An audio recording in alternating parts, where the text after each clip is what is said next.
No ar, Jornal da CUT. Olá Brasil, eu sou o André Acarini. Nessa edição do Jornal da CUT, preço do diesel bate novo recorde e registra o maior valor em 18 anos. Na luta para manter Toyota no ABC, metalúrgicos pressionam o governo do estado de São Paulo. Tá caro? É culpa do Bolsonaro. Ações contra a carestia estão bombando nas redes e nas ruas com esse mote. E ainda, bolso lixo. O orçamento secreto para a compra de caminhões cresceu mais de 800% no governo federal. A partir de agora, aqui no Jornal da CUT. Rádio CUT. Aqui, a classe trabalhadora tem voz. Acesse pelo site www.cut.org.br. O Jornal da CUT começa falando hoje sobre o preço médio do litro do óleo diesel, que chegou a R$ 6,94 na semana entre os dias 15 e 21 de maio, segundo dados da ANP, a Agência Nacional do Petróleo, Gás Natural e Biocombustíveis. É o maior valor desde 2004, quando o levantamento semanal começou a ser realizado. Ainda segundo a ANP, o valor é 1,3% acima do preço médio registrado na semana anterior, de R$ 6,48, que foi o valor registrado mais alto da série histórica até então. No último dia 10 de maio, a Petrobras, autorizada pelo governo de Jair Bolsonaro, maior acionista da petroleira, anunciou mais um aumento de 8,87% no preço do diesel. Somente esse ano, o preço do diesel na Petrobras subiu 47%. Em 12 meses, ou seja, de abril do ano passado até abril deste ano, a alta acumulada é de 52,53%.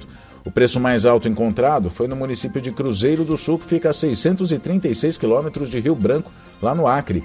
Lá, o preço médio do litro do diesel chegou a R$ 8,29. O mínimo foi de R$ 8,28 e o máximo de R$ 8,30.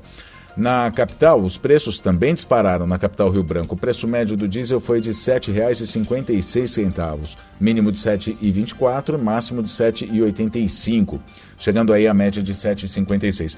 Na Bahia, o estado que vem registrando recordes nos preços dos combustíveis desde a privatização da refinaria Landulfo Alves, a RLAM, o diesel também custa mais de R$ 8,00. Em Ilhéus, a ANP encontrou preço médio de R$ 7,86, mínimo de R$ 7,65 e máximo de R$ 8,26. O mínimo de R$ 7,65 já é um absurdo, porque é o preço da gasolina em muitos locais, né?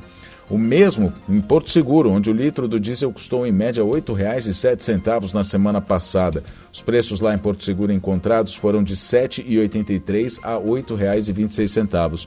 O menor preço médio do diesel foi encontrado em Cornélio Procópio, cidade no Paraná, R$ 5,49. Economia. Uma sacola do tipo que leva ao supermercado com os dizeres "está tudo caro, bolso caro", etiquetas estrategicamente colocadas nas prateleiras com "tá caro, culpa do bolso caro", cartazes colados em muros e postes com o mesmo mote. Essas são as armas que o consumidor tem encontrado para protestar contra Jair Bolsonaro, que nada está fazendo para conter a alta da inflação, ao contrário, investindo em uma política econômica que atende aos mais ricos e causa cada vez mais danos aos trabalhadores e aos mais pobres. Em abril, a inflação oficial do Brasil, medida pelo IPCA do IBGE, acumulou uma alta de 12,13% em 12 meses. Tudo subiu, mas o que mais chamou a atenção dos consumidores foram as altas absurdas registradas de abril do ano passado até abril deste ano em produtos como a cenoura, que aumentou 178%, o tomate 103%, a abobrinha 102% e o café moído, que aumentou mais 67,53%. A ação contra os preços altos, que está bombando nas redes, consiste em ir ao supermercado, colar os adesivos com a frase "tá caro, culpa do bolso caro" em cima dos produtos mais caros, como a carne, também fotografar e publicar isso tudo nas redes sociais. Andar pelas ruas e encontrar cartazes com essa mesma frase também já faz parte do cenário de algumas capitais e cidades de porte grande e médio no país. A ideia começou a ser colocada em prática há 2 anos, quando a crise econômica se aprofundou e o desemprego aumentou. A arte por adesivo, inclusive, que a gente está falando, está no portal da CUT, cut.org.br. Você pode acessar lá a matéria que fala justamente sobre essa campanha e lá tem o link para você baixar a arte do adesivo e mandar fazer para colar aí nos preços altos do seu supermercado ou do supermercado que você vai, né? Lá em Brasília, como sempre, Bolsonaro e o ministro da Economia Paulo Guedes acabam ignorando o drama dos trabalhadores, né? Como ignoram a disparada da inflação, soltando fake news, factoides e outras mentiras para tentar tirar o foco da população dos problemas reais do país. Nesse caso, sem sucesso, visto o êxito da ação contra os preços caros. O povo está percebendo no bolso, né? Inclusive tem nas redes sociais, a gente está falando disso, tem uma promoção, como se fosse uma propaganda de supermercado, não é? Falando sobre os preços. Vamos ouvir, que é bem interessante. Atenção, Brasil! Deu a louca no gerente! Preços assim você nunca viu! Óleo de soja era só R$ 2,69, agora R$ 9,98. Picanha, quando o Bolsonaro assumiu, era R$ 23,98, agora R$ 79,99. Detergente, sem Bolsonaro, 98 centavos. Com Bolsonaro, 1,79. Café estava R$ 4,98. No precinho do Capitão, R$ 17,98. Brasil de Bolsonaro, não dá mais para pagar essa conta. Política. Bolsolão do lixão. Entre 2019 e 2022, o orçamento secreto para compras de caminhões de lixo com recursos do governo federal aumentou nada mais nada menos do que 833%, passando de 24 milhões para 200 milhões de reais. O número de veículos comprados saltou de 85 para 453, uma alta de 532%, segundo uma reportagem do Estadão publicada no domingo. O jornal encontrou suspeitas de sobrepreço, 109 milhões e 300 mil reais. A diferença dos preços de compra de modelos idênticos, em algum caso, chegou a 30%. Óbvio que a gente está falando sobre o sobrepreço, é compra superfaturada mesmo, né?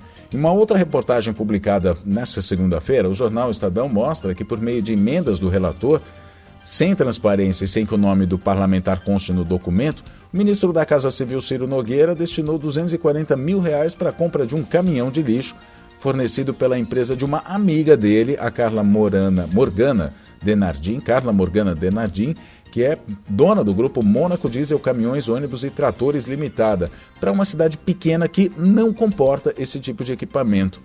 A emenda de Nogueira, senador licenciado, garantiu a compra de um caminhão compactador de lixo para atender a cidade de Brasileira, que fica lá no Piauí, que tem 8.364 habitantes. O equipamento é desaconselhável para municípios com menos de 17 mil habitantes por causa do alto custo, segundo especialistas. O ideal, nesses casos, seria um caminhão basculante.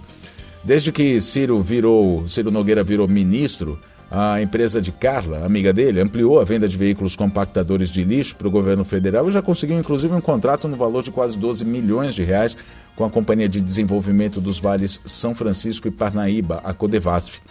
Essa empresa está envolvida, inclusive, em várias denúncias de corrupção.